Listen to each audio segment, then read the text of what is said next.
guys. So this morning, someone did tell me, after I released the video of I visited Mazda service center literally every month, then they said, bro, you should have uploaded this video earlier so that I might double think whether should I go for a CX-5. Now, let me tell you something about this. The CX-5 wasn't my first option, not because of it is not reliable. No, despite all these things happen, right? I'm still happy with my car, because those issues that is happening is not due to manufacturing quality. No, it was also not because of mechanical reliability. No. So how people define reliability? So reliability, they define based on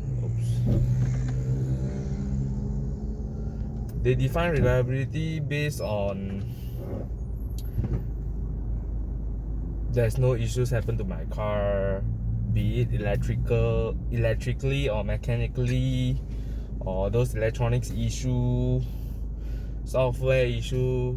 Yeah, reliability, it comprises all of these things. So when you want to say a Toyota is fairly reliable, well, if you ask me back then, yes, mechanical reliability, because back then all these cars are not equipped with state-of-the-art software, electronics, displays, everything. So when you have all these kind of displays, you need software to work with it. Then 10 years ago, I would say a Toyota is fairly reliable because it only comprises of mechanical things. There's a very little amount of electronics inside the car.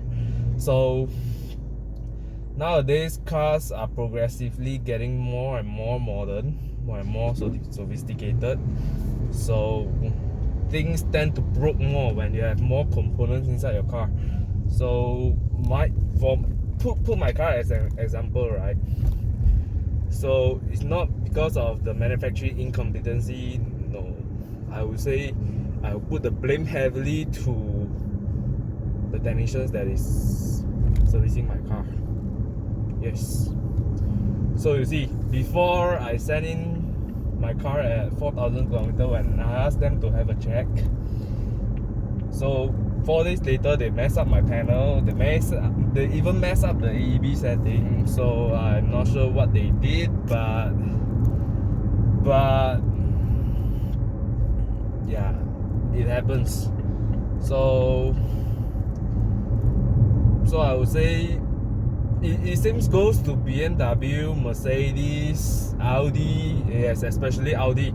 See, 2012, Audi Malaysia was facing an issue of the A6 hybrid, and also even facing the gearbox issue or the engine oil leaking, all those things. Then some people was like, oh, Audi car was not reliable, blah blah. Then they went out to mechanics outside, not of course, they claim themselves Audi specialists. Then yeah, shit happens even worse. So at that moment, Audi Malaysia was not proactive in handling this issue. So it was where Audi in Malaysia currently facing. So it was taken over by Audi Singapore, blah blah. There's no more direct agency, direct sort of like parent company like Audi Malaysia or BMW Malaysia or Mercedes-Benz Malaysia. No, nothing.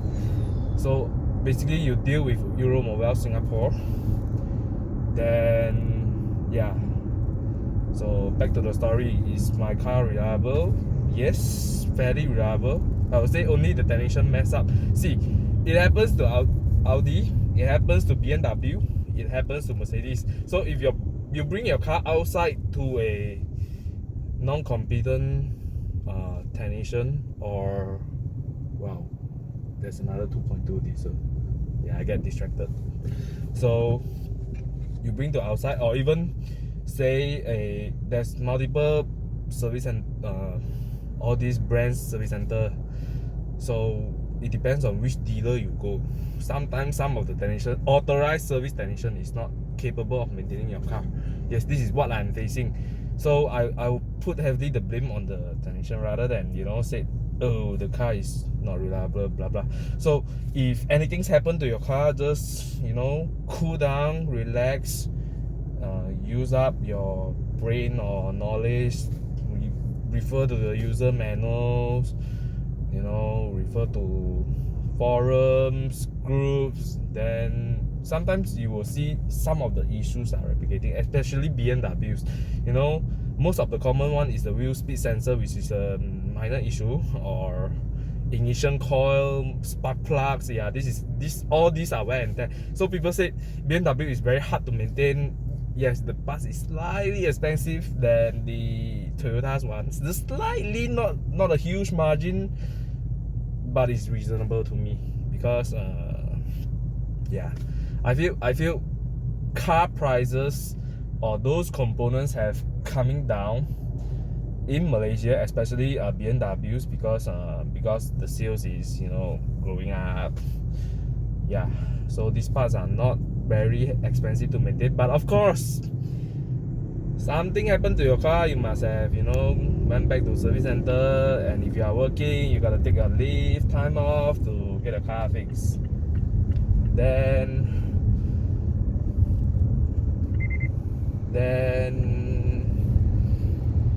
some people who doesn't know, oh, I need to visit the service center quite often, so it is not reliable. But it is not, because the thing that you said is not reliable is because you have to visit the service center often. But sometimes it's just like a software update, you know, or battery is getting weak, so these sensors don't get sufficient voltages from the battery, so it indicate malfunction. So there's a voltage level in every single sensors.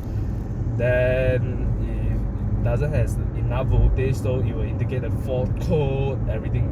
You know, don't ask me why I know this, because I'm an engineer, so I know this thing a lot, and also I'm having interest in all these kinds of things. So yeah, so now many people also say Volkswagen is not reliable, but my uncle owns one.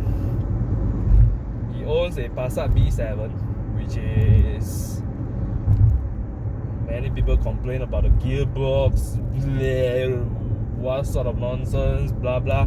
Look, I've driven that car, so you need to modulate your throttle. It's not like you sit in, you tekan, go. No. You gotta learn how to drive DSG car in order to protect the clutch, the mechatronics. Of course, the mechatronics is having a design issue, so it's a wear and tear thing. Depends on how you drive the car. If you tekan a lot, of course your mechatronic koyak faster. So in last week, I think my uncle's car was like going back to Volkswagen service center because the mechatronic or transmission fault warning comes up. So he said it was expected since it's wear and tear. So he went back to Volkswagen service center, Go Brothers. Yeah. Then I asked him, do you find that this car is reliable? And he said, yeah, very reliable. And the build quality, he said, top notch. A 7-8 euro car, you know, the build quality is still so good, no rattling noise at all. Then he said, because he previously owned a E46, so he said that car is very reliable, much reliable than E46, because the E46 suffers from that time, the era of 90s. I think the 6 HP ZF gearbox is, yeah, that time ZF is having issue. Then I'm not sure whether his car has the Vanos thing, like E39, but he was complaining that engine oil keep on leaking, the tank.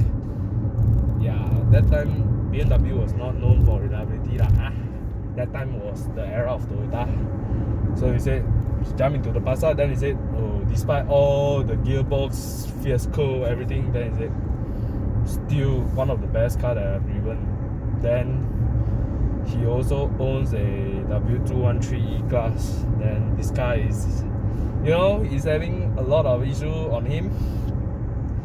So rattling noise everywhere. The build quality, Mercedes no lah. It's not on par with Volkswagen. Yeah. So which car, what type of brand is reliable? It really depends on how you think it.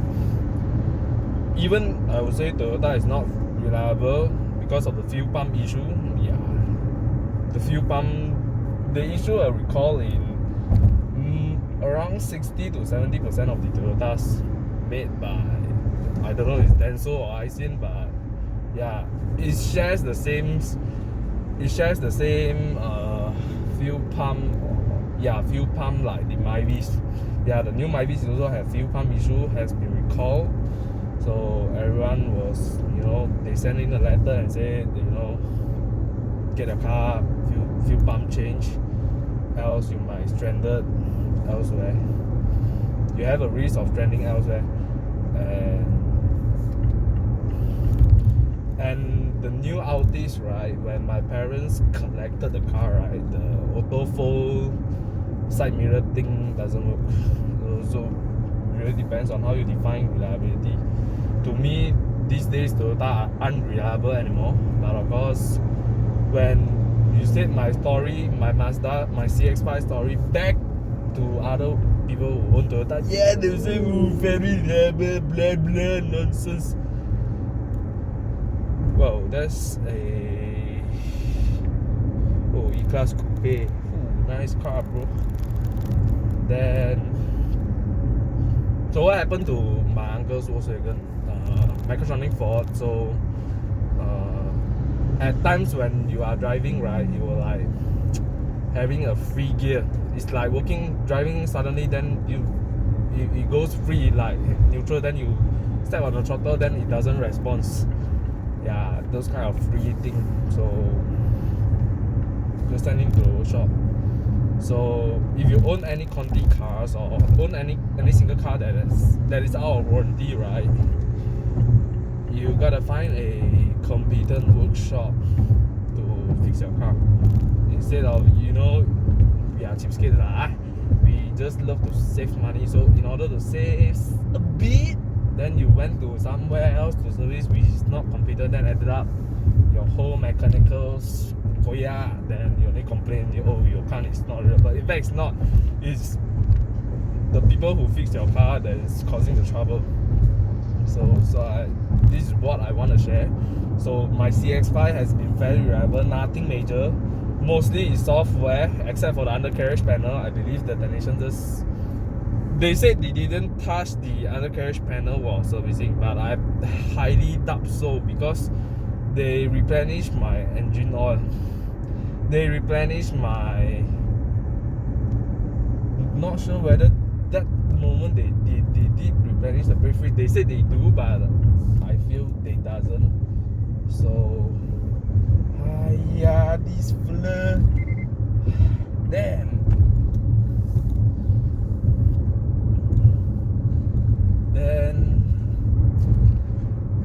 Then I was like wondering, if you didn't replenish, if you gotta replenish the engine oil, right, you must unscrew something, the gasket from the undercarriage panel, in order to have the engine oil fluid to flow out. But they said, you know, they just did it in the hood. Then I was like, what the fuck? Yeah. So at the end, I went into PJ. Yes. So I think it's the technician that is causing the issue. So the SC that I went to is a 3S center, but it doesn't look like 3S lah. Apa ni?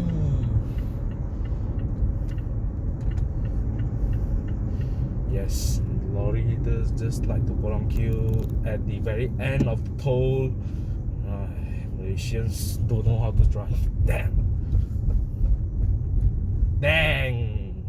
Tak cukup baki or your smart tech koyak.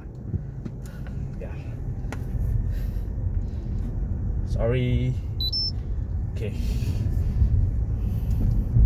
So usually when I'm traveling to a smart tech, right, at 20 km/h plus, the gear will like hunting. Then now it doesn't happen anymore.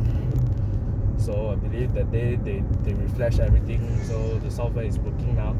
So nowadays, you know, even brakes or your throttle, right, is not driven by mechanical, it's driven by electrically. So yeah, something gotta do with the software. So many people are like, oh, if an error code comes out, then you got panic. No, I just tell you, if anything happen, right, even if you lost control of your car, right, just chill, don't panic. Like that day in Genting, I was running at 20 to 30 km/h in a corner. Then I feel like, oh, I lost this car. Yeah, when I was turning, right, the car just I was turning right, then the car just straight thundering through the corner. Then I was like, whoa. So that moment, luckily previously I got training with BMW. Yeah, so just a very beginner training, not the rookies or the expert one. So I leave off my throttle because my car is a front wheel drive. Leave off the throttle, turn the steering more. Then that time you start to have control. But of course I'm using racing line lah. That time don't have car, so racing line did help. So I manages my apex. Then I managed to turn into the corner. Then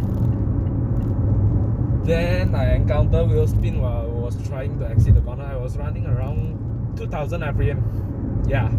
Then later on I saw excuse me, 2 car crashes. So that time I knew something has on road. I believe it's oil patches, and furthermore, plus it was raining, right? So you know lah, huh?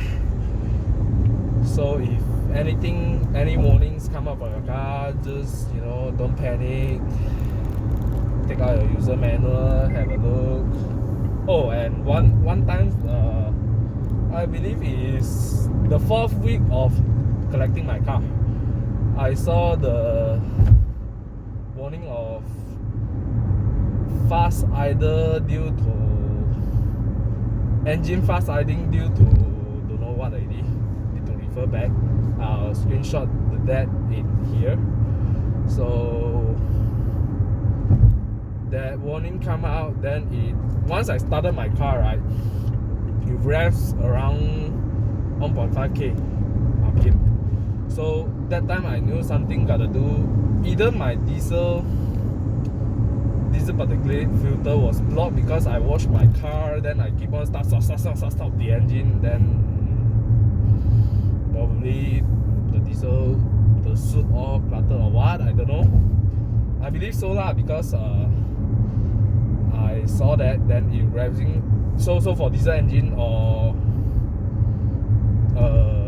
petrol engine, you start for a long time, that you stop the car for a long time, then probably some carbon build up in the engine or the filter or whatsoever lah. This is my theory lah. Then you gotta then maybe the ECU detected something was blocked or carbon build up, then it revs so that all the carbon, when you're throttling through the don't know, is it piston or the exhaust tunnel or what then it was trying to make the carbon to suck out from the exhaust. Then probably it did that thing up. My experience wasn't that good. You might want to look at Con's video on this. Con has a better explanation of this. Then later on, 5 minutes later, then after it does, like the revs, it will user manual or the indicator will say do not shift out from any gears. Yeah. So So what it happens is if you shift out from the gear, right, the engine revs back to normal, like below 1000 RPM. So at that moment, I let the ECU to read through, let it run through everything. Then after it backs to normal, then I only started to drive. So that happens when I was doing my everyday warm up the car. So just gotta chill. If things happen, Google lah. You got your phone every time. Google first before you make decide anything. So if really all those warnings come up, Google, ask your friends. Yeah, sometimes they know better, you know. Yeah, this lady just love to drive in the middle of the lane. Like 2 lanes, white lines, they love to drive on the white line. Yeah. So usually accidents happen like this, you know. They didn't know where they want to head to. So yeah, I think that's all about whether a car is reliable or not lah. This is my take on this. So the CX-5 is still fairly reliable, I would say.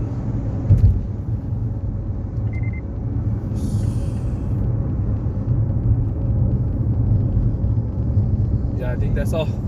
Cheers, guys.